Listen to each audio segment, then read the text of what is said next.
Hello everyone, welcome to our channel EGT Gurukul. हम लोग बेटा बायो का चैप्टर कर रहे थे न्यूट्रिशन। तो लास्ट लेक्चर में हमने न्यूट्रिशन का एब्जॉर्प्शन वाला पार्ट जो है डाइजेशन, एब्जॉर्प्शन एंड एसिमिलेशन, उसको हमने कंप्लीट कर लिया, जिसमें हमने वेरियस पार्ट्स जो हैं और वेरियस एंजाइम जो स्क्रीट होते हैं और उनका क्या क्या एक्शन है, फूड को कैसे ब्रेक किया जाता है, वो सारा मैंने आपको पढ़ा दिया। सारा पार्ट जो है वो बहुत ज्यादा इंपॉर्टेंट था। मतलब लेक्चर 1 और लेक्चर 2 जो है देवर वेरी इंपॉर्टेंट, जिसके अंदर 1 से 2 नंबर का पेपर जो है वो आता ही आता है। तो प्लीज लेक्चर 1 और लेक्चर 2 को जो है वो अच्छी तरह से रिवाइज कर लेना, उसके नोट्स बना लेना और उसको याद भी कर लेना, ठीक है। अब आज जो है वो छोटा सा लेक्चर है आज का, क्योंकि हम लोग न्यूट्रिशन कर रहे हैं, तो न्यूट्रिशन के अंदर ही जो है वो टीथ के बारे में हमें जरूर पता होना चाहिए। हालांकि अभी तक इसके ऊपर इतना कोई खास क्वेश्चन जो है वो कभी पूछा नहीं गया है। मतलब जितने एग्जाम्स मैंने अभी तक देखे हैं, टेट हो गया उसमें तो, पीएस टेट के अंदर तो नहीं, और ईटीटी के दोनों एग्जाम्स के अंदर भी इससे रिलेटेड कोई क्वेश्चन नहीं आया था। लेकिन आया नहीं था इसका मतलब ये नहीं कि आ नहीं सकता, ठीक है, क्योंकि हम लोग हर पॉसिबिलिटी को लेके चलेंगे। हम जितना ज्यादा चीजों को पढ़ लेंगे तो हमारे माइंड से जो है वो क्वेश्चन नहीं निकलेगा। तो इसलिए टीथ के बारे में भी जो मेन मेन पॉइंट्स हैं वो आपको मैं पढ़ाने लगी हूँ। हालांकि इसमें सारा कुछ कवर हो ही रहा है। तो स्टार्ट करते हैं आज का लेक्चर, ठीक है। सबसे पहले बेटा आपको ये पता होना चाहिए कि हमारे पास जो है टीथ, ठीक है। तो टीथ जो है वो ये देखो, ये डायग्राम आप देख सकते हैं, टाइप्स ऑफ टीथ की डायग्राम है, ठीक है। इसमें एक तो ये दिखाई हुई है, this is your upper jaw, ठीक है, अपर जॉ हो गया। और ये वाला जो दिखाया हुआ है डायग्राम के अंदर, that is your lower jaw, ठीक है, ये लोअर जॉ है, ठीक है, ये याद रखना है। अब कौन कौन से 4 टाइप्स के टीथ है, नाम याद रखो। सबसे पहले तो एक तो होते हैं इंसीजर्स, ठीक है। फिर उसके बाद आगे कैनाइन्स, ठीक है। फिर उसके बाद आगे प्रीमोलर, उसके बाद आगे मोलर, ठीक है। आप शेप देख ही सकते हो, इंसीजर्स आपको दिख रहे हैं कैसे, फ्लैट है ना, ये कुछ फ्लैट से हैं, ठीक है। उसके बाद कैनाइन, कैनाइन जो है वो थोड़े से पॉइंटेड है, ठीक है, तो पॉइंटेड है, ठीक है। और premolar, premolar crushing and grinding वाले टीथ हैं। और ये मोलर देखो, ये वाला टीथ, ठीक है। तो अब ये पहले तो आपको ये पता होना चाहिए कि जो टीथ है वो कब अपीयर होने शुरू होते हैं इन ह्यूमंस। तो appear at the age of 6 to 7 month, 6 to 7 months के दूध के दांत कहते हैं ना, 6 से 7 महीने के बच्चे के दांत जो हैं, 2-3 दांत तो निकल ही आते हैं। तो they appear at the age of 6 to 7 months, ठीक है। और हमारे ह्यूमंस के अंदर 32 परमानेंट टीथ होते हैं, सबको पता है। और टाइप्स ऑफ टीथ ये याद रखने हैं, there are 4 types of teeth, ठीक है। एक तो 4 तरह के टीथ हैं, 4 टाइप्स, ठीक है। और 4 टाइप्स के नाम याद रखो। एक तो होते हैं इंसीजर्स, इंसीजर्स का काम क्या होता है, they are use for cutting of food, ठीक है, कटिंग ऑफ फूड। ये जो आगे वाले हमारे टीथ हैं, ये देखो, ये वाला और ये वाला दिखाया ना इंसीजर, ये एक तो अपर जॉ के लेफ्ट साइड में है 2 इंसीजर, तो राइट में भी तो है ना, ये और ये, तो ये हो गए आपके इंसीजर। तो इंसीजर टोटल अपर जॉ में देखो इंसीजर कितने बने हुए हैं, 4 इंसीजर्स आर देयर, दिख रहे हैं सबको, ठीक है, 4 है ना टोटल। अगर अपर जॉ देखो 4 है, तो सिमिलरली लोअर जॉ के अंदर भी तो होंगे। तो एक तो ये रहा इंसीजर, ये रहा, ठीक है, ये भी इंसीजर है और ये भी इंसीजर है। तो ये आपके जो है इंसीजर बन गए, ठीक है। तो इंसीजर्स का काम क्या है, they are use for cutting of food, cutting of food, ठीक है। आगे वाले जो हमारे टीथ्स होते हैं उनको हम इंसीजर्स कह देते हैं। उसके बाद आते हैं कैनाइन। तो कैनाइन देख भी रहे हो आप, कैनाइन का शेप चेक कर लो, कैनाइन का शेप इट इज पॉइंटेड, ठीक है। तो कैनाइन्स पॉइंटेड होते हैं। So canines they are used for tearing off food, ठीक है, चीर फाड़ करने के लिए जो है वो कैनाइन्स को यूज करते हैं। इसीलिए जो कैनाइन होते हैं दे आर शार्प, ठीक है, शार्प होते हैं क्योंकि इनको टेयरिंग ऑफ फूड के लिए यूज किया जाता है। फिर आते हैं प्रीमोलर, प्रीमोलर किस लिए है, they are use for crushing and grinding food, ये फूड को चबाने के लिए, पूरी तरह क्रश करने के लिए, ग्राइंड करने के लिए, समझते हो ना, क्रश करना मतलब मसलना हो गया और तोड़ना, तो क्रश और ग्राइंड दोनों के लिए प्रीमोलर्स और मोलर्स, एक ऐसा एक्स्ट्रा आ गया, प्रीमोलर एंड मोलर, इनका काम क्या है, फूड को क्रश और ग्राइंड करना। तो ये आई होप आपको चारों तरह के टीथ और इनके डिफरेंस क्लियर हो गए होंगे, ठीक है। तो 32 परमानेंट टीथ होते हैं, ये भी याद रखना है। इंसीजर और कैनाइन, प्रीमोलर, मोलर 4 तरह के टीथ है और चारों का क्या क्या काम है ये आपको पता होना चाहिए, ठीक है। अब आप देखो इंसीजर्स कितने हैं, अब काउंटिंग अगर करें तो मैं आपको पिछली स्लाइड भी दिखा देती हूँ साथ साथ ही। इंसीजर देखो मैंने आपको समझाया था, right side of the jaw and left side of the jaw, और बो जॉज, क्योंकि हमारे पास 2 जॉज हैं, एक हमारा हो गया अपर जॉ, एक हमारा हो गया लोअर जॉ। अपर जॉ के अंदर जो ये एक यहाँ पे टीथ है, ये वाला टीथ है, ऐसे एक यहाँ टीथ है, एक यहाँ टीथ है, तो ये जो 4 टीथ हो गए, 4 टीथ देखो, 2 राइट साइड पे और 2 लेफ्ट साइड पे, तो अपर जॉ के अंदर 4 हो गए, और अपर जॉ भी तो है और लोअर जॉ भी है, लोअर जॉ में भी तो यही 4 टीथ होंगे, 1 2 फिर उसके बाद 3 4, ठीक है। तो 4 इंटू 2 टोटल आपके पास इंसीजर्स कितने हैं, 8। ये काउंटिंग आपको याद रखनी पड़ेगी। You can see the diagram, ये डायग्राम दोबारा देख लो जरा पिछली स्लाइड में। आई होप सारों को क्लियर हो रहा है साथ साथ, क्योंकि बिल्कुल ही इजी टॉपिक है, इस टॉपिक में तो कुछ खास है भी नहीं, ठीक है। छोटी छोटी बातें हैं जो आपको ध्यान रखनी है। आप खुद ही देख लो जरा डायग्राम में, ये दिखाया ना आपको, अपर जॉ के अंदर एक तो ये वाला टीथ आ गया आपका, ये वाला, एक ये वाला, ठीक है। 2 तो हो गए आपके लेफ्ट साइड पे, 2 हो गए आपके राइट साइड पे। ये मैंने अभी सिर्फ अपर जॉ की बात की है, तो अपर जॉ के अंदर कितने आए इंसीजर, अपर जॉ के अंदर इंसीजर आए 4। ऐसे लोअर जॉ के अंदर भी तो 4 इंसीजर्स हैं, ये रे, ठीक है। लोअर जॉ के अंदर देखो, एक ये रहा on the right side, on the left side, ठीक है, 2 2 ये, तो यानी लोअर जॉ के अंदर भी आपके कितने हो गए 4। तो incisor total 4 plus 4, total incisors कितने हो गए 8, ठीक है। टोटल इंसीजर्स कितने हो गए 8, ठीक है। कैनाइन देखो जरा, कैनाइन, ये रहा कैनाइन, दिख रहा है सबको, ये रहा कैनाइन, ठीक है। तो कैनाइन देखो, एक तो ये रहा कैनाइन पॉइंटेड होता है, एक राइट साइड लेफ्ट साइड, ठीक है, लेफ्ट साइड में एक ये रहा, राइट साइड में ये रहा, मतलब 2 हो गए कैनाइन आपके अपर जॉ में।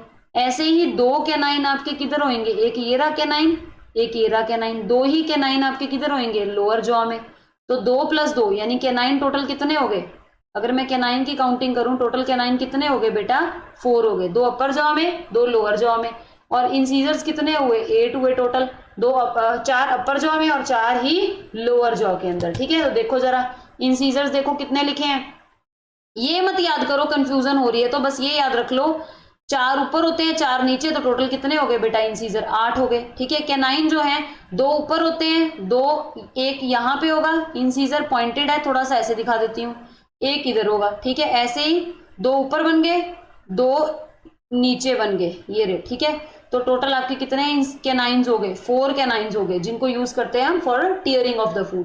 प्रीमोलर कितने हैं, राइट साइड पे 2, लेफ्ट साइड पे 2। देखो जरा दोबारा डायग्राम देख लो प्रीमोलर्स, ये देखो ये रे प्रीमोलर्स, आप देखो जरा ये बनाए भी हुए हैं एरो से, ये रे प्रीमोलर, एक तो ये रहा प्रीमोलर, दिस इज प्रीमोलर, ये रहा प्रीमोलर। तो 2 हो गए आपके लेफ्ट साइड पे प्रीमोलर्स, 2 हो गए आपके राइट साइड पे प्रीमोलर, यानी टोटल प्रीमोलर कितने हो गए, ऑन द अपर जॉ हो गए 4, सिमिलरली लोअर जॉ में भी कितने होंगे 4, तो 4 प्लस 4 टोटल प्रीमोलर कितने हो गए 8, टोटल कितने हो गए 8। अगर मोलर देखें जरा, तो मोलर देखो जरा डायग्राम में क्लियर दिख रहा है, मोलर डायग्राम में कितने दिखाए हैं, देखो ये 3 दिखाए हैं ना, 1 2 3, 3 हो गए लेफ्ट साइड पे, 1 2 3, 3 हो गए राइट साइड पे। टेबल में देखते हैं तो देखो जरा, प्रीमोलर आई थिंक सबको समझ आ गए होंगे, प्रीमोलर, प्रीमोलर 2 हो गए राइट साइड पे, 2 हो गए लेफ्ट साइड पे, टोटल हो गए एक जॉ के 4,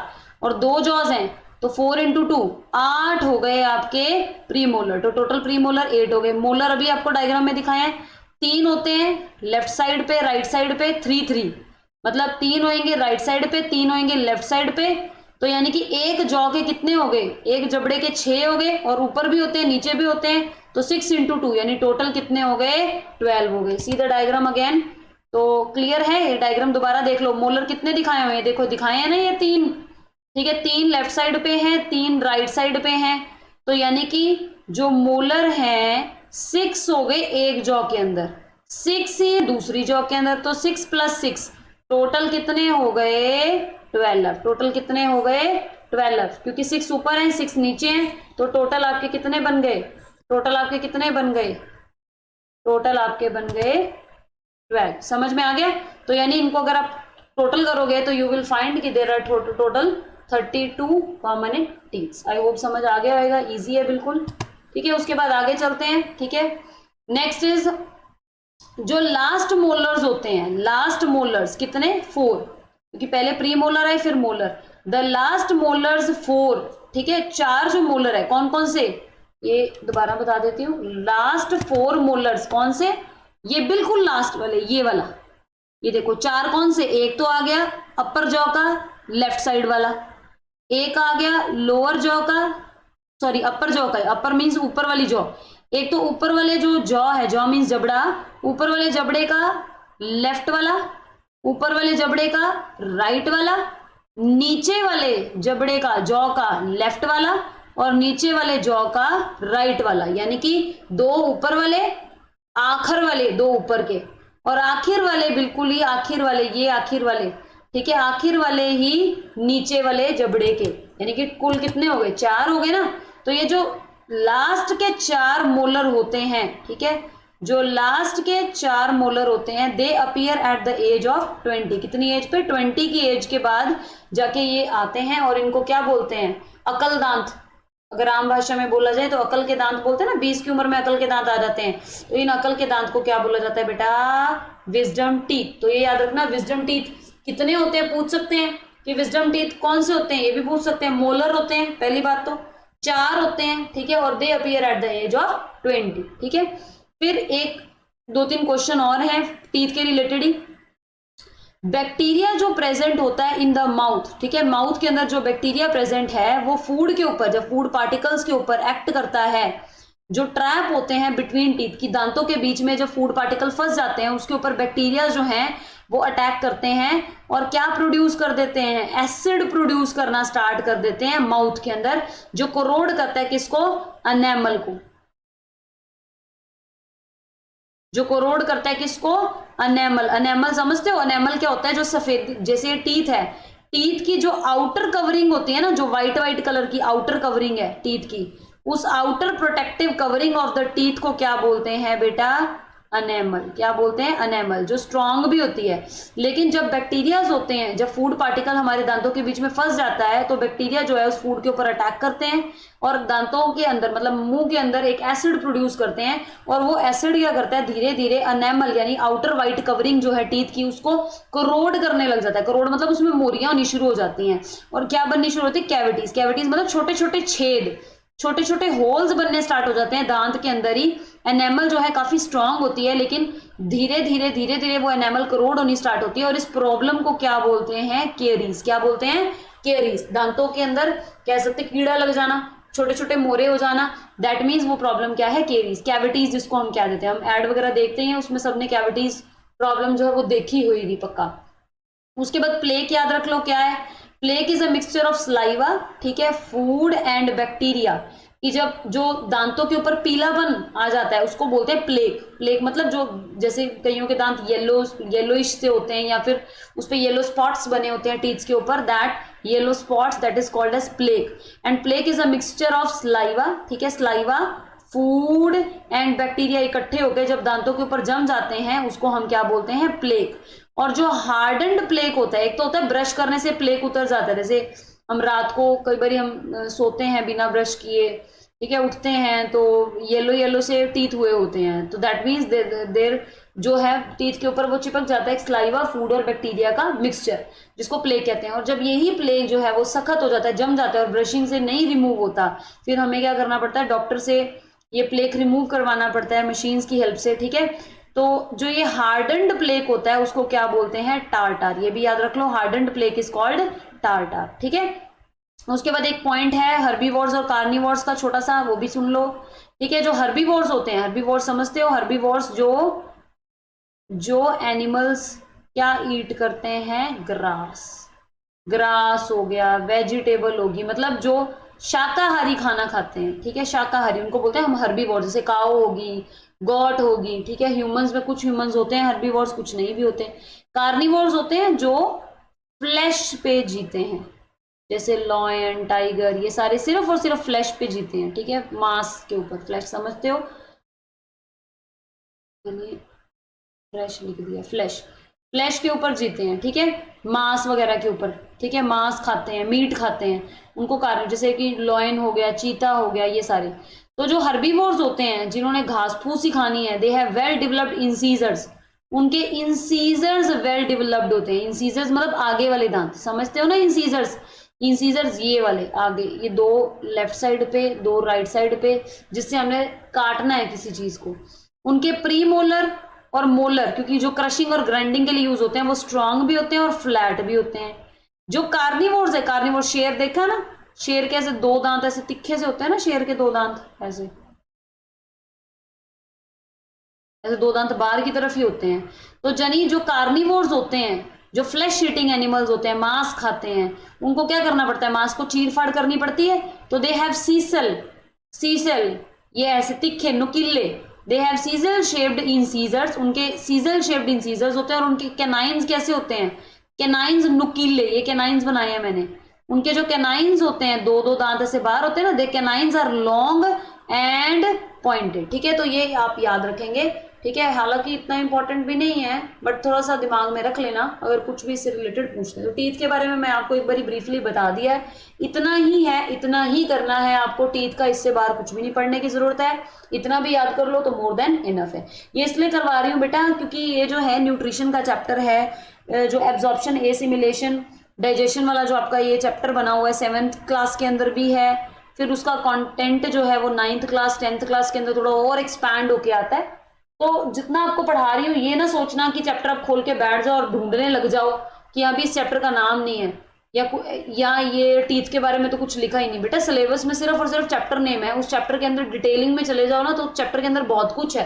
तो आपको जो जो करा रही हूँ वो इसी पॉइंट ऑफ व्यू से करा रही हूँ क्योंकि मैंने खुद एग्जाम दिए हुए हैं, मुझे पता है कि आपको ये चीजें करनी है, ये इंपॉर्टेंट है। ठीक है, इसका क्वेश्चन आया है नहीं आया है ये छोड़ दो, आ सकता है, इसके ऊपर फोकस करो। ठीक है, क्योंकि देखो आने तो थोड़े क्वेश्चन ही है, आना तो आपको 20 मार्क्स का, 20 मार्क्स मीन्स साइंस का, 20 मार्क्स मीन्स 20 जो है एमसीक्यूज आएंगे आपको। तो 20 एमसीक्यूज में इतने सारे टॉपिक है। ठीक है, और उसमें फिजिक्स भी है, केमिस्ट्री भी है, बायो भी है, तो हर एक टॉपिक में से जरूरी नहीं कि क्वेश्चन आए, लेकिन हम लोग को पढ़ के तो हर चीज जानी पड़ेगी ना, क्योंकि हमें नहीं पता कि किस टॉपिक में कितने मार्क्स का पूछ लिया जाए। हो सकता है बायो का पार्ट ज्यादा वेटेज में आ जाए, हो सकता है केमिस्ट्री का पार्ट ज्यादा वेटेज में आ जाए। जैसे पिछला चैट 35 के पेपर में केमिस्ट्री जो है वो ज्यादा वेटेज की आ गई थी, बायो कम आई थी, फिजिक्स मॉडरेट सी आई थी। ठीक है, तो ऐसा नहीं है कि बायो कम वेटेज की आई थी तो अब भी बायो कम वेटेज की आएगी कमिंग एग्जाम्स में।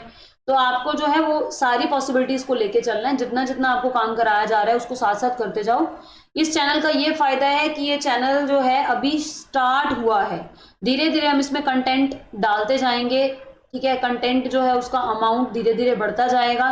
तो अब आप साथ साथ अगर तैयारी करना स्टार्ट कर देंगे तो आपको ऐसा लगेगा कि भी आराम से सारा कुछ हो रहा है। लेकिन अगर आप भरे भराए चैनल के ऊपर जाते हो जिसमें पहले से ही 200-300 वीडियोस है, तो आई थिंक आप देख के ही घबरा जाओगे कि कौन सी वीडियो करनी है, कौन सी नहीं करनी है।